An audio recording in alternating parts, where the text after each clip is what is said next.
Hello friends, स्वागत है आप सभी का हमारे इस यूट्यूब चैनल हिंदी साहित्य बाय पूजा पांडे में।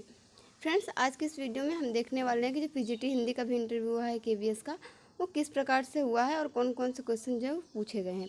कुछ आपके डाउट्स है जो डॉक्यूमेंट्स की कितनी कॉपीज़ ले जाएँ, जैसे कि मैंने बोला था 4-5 कॉपीज़ आप तैयार रखें। तो फ्रेंड्स ऐसा ही है, देखिए डॉक्यूमेंट्स की कॉपीज़ की बात करें तो आपको उसमें भले ही 1 कॉपीज़ लिखा है, लेकिन आपको 3 से 4 कॉपीज़ जीरोक्स कॉपी जो है अपने डॉक्यूमेंट्स की वो लेकर जानी है, वहाँ पे ज़रूरत पड़ रही है।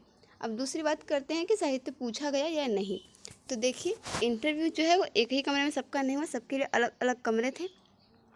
कुछ में जो हिंदी साहित्य से प्रश्न पूछे गए और कुछ में नहीं पूछे गए। तो कहने का मतलब है कि आप हिंदी साहित्य भी तैयार कर कर जाएं, इससे भी प्रश्न पूछे जा रहे हैं।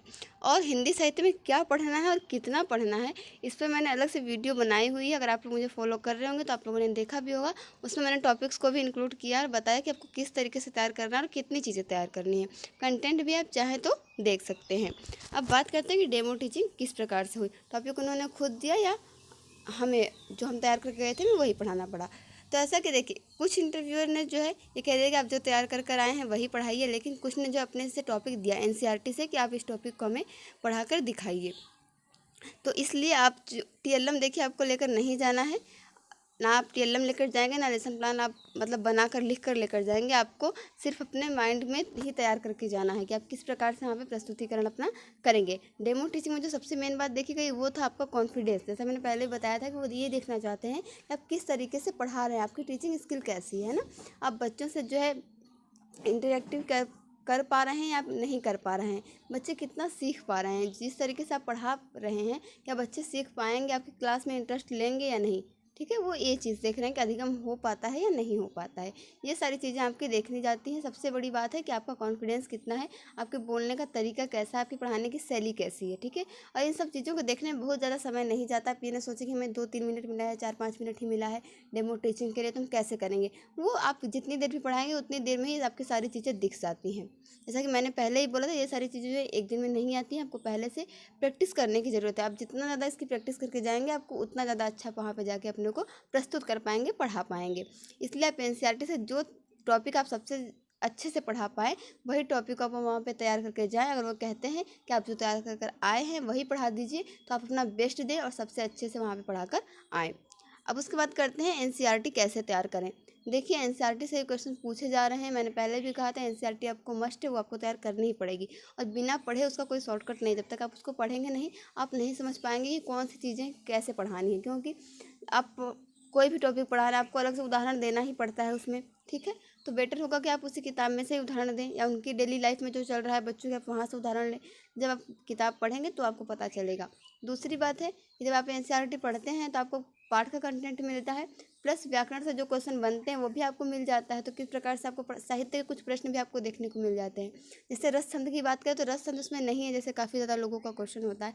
अलंकार हैं, कौन कौन से अलंकार हैं ये भी उसमें बताया गया है। जो मैंने व्याकरण एनसीईआरटी हिंदी व्याकरण का एक वीडियो बनाया है उसमें सारे टॉपिक इंक्लूड हैं कि आपको व्याकरण के कौन कौन से टॉपिक आपको तैयार करके जाने चाहिए और सिलेबस में कौन कौन सा है।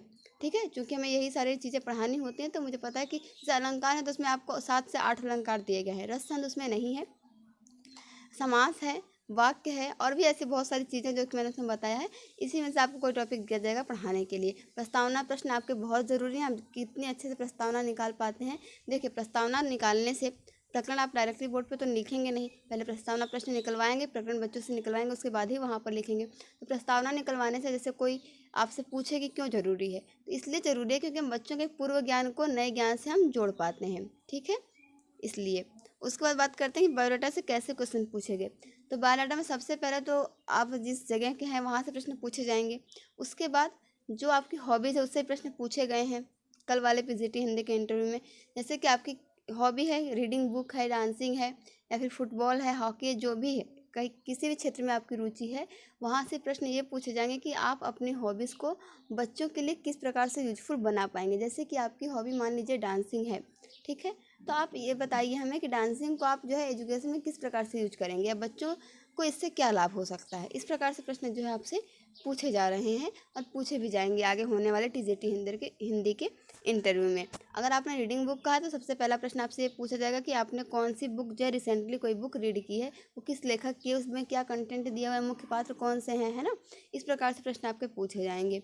फ्रेंड्स मुझे उम्मीद है कि आपको कुछ डाउट तो इस वीडियो में ज़रूर सॉल्व हो गए होंगे, जैसे कि डॉक्यूमेंट की कितनी कॉपीज़ ले जानी है। तो 4 से 5 कॉपीज़ आपको तैयार करके लेके जानी है। हिंदी साहित्य आपको पढ़ के जाना है।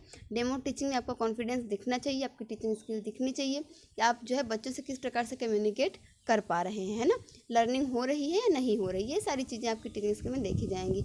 अगर आप अच्छे से प्रिपेयर होकर जाते हैं तो आप वहाँ पे बिल्कुल भी नर्वस नहीं होंगे। नर्वस होने से कई सारी चीज़ें भूल जाती हैं। आप अपने मन में ये सोच कर जाएँ कि हमें सब कुछ आता है, हमने अपना बेस्ट दिया है, हमसे जितना हो सकता था हमने उतनी तैयारी की है, हमारा इंटरव्यू अच्छा जाएगा। इस प्रकार से आप जो है पॉजिटिव थिंक कर जाएंगे तो निश्चित रूप से आपका जो है इंटरव्यू अच्छा जाएगा। और एनसीईआरटी अगर आपके पास समय नहीं है, आपने कुछ ही दिन पहले तैयारी शुरू की है, तो मैंने जितनी भी वीडियो पीछे बनाई हैं आप उन सब वीडियो को देखिए। 4 से 5 घंटे अपना समय दीजिए और मुझे पूरी उम्मीद है कि आपको निराशा नहीं मिलेगी। ज़रूर आपकी हेल्प होगी और आप इंटरव्यू में अपना अच्छा कर पाएंगे। अब उसके बाद बात ये जो था बायोडाटा से क्वेश्चन वाला, तो बायोडाटा जो आपने तैयार किया है उससे कम से कम 1 2 3 बार ज़रूर पढ़ें। जब आप उसको पढ़ेंगे ना, तो जो 50 वर्ड में लिखना है या कुछ भी लिखना है तो क्वेश्चन अपने आप आपको उसमें से मिल जाएंगे। ठीक है, जब आप गए घर पे जो भी कोई है तो आप उससे भी देख सकते हैं। जब उसे देखेगा तो वो भी हो सकता है कि वो कोई क्वेश्चन बता दे कि इसमें से ऐसे ऐसे क्वेश्चन पूछे जा सकते हैं, तो ऐसे आपकी तैयारी जो है वो अच्छे से हो पाएगी। तो फ्रेंड्स मुझे उम्मीद है कि आपकी कोई बहुत हेल्प हुई होगी कल वाले इंटरव्यू से, जो पीजीटी हिंदी का इंटरव्यू हुआ है, किस प्रकार से क्वेश्चन पूछे जा रहे हैं, डॉक्यूमेंट वेरिफिकेशन किस प्रकार से हुआ। तो ठीक है फ्रेंड्स, मिलते हैं हम लोग जल्दी नेक्स्ट वीडियो में। आप लोग अपनी तैयारी को अच्छे से कर ही रहे होंगे। Thank you for watching this video.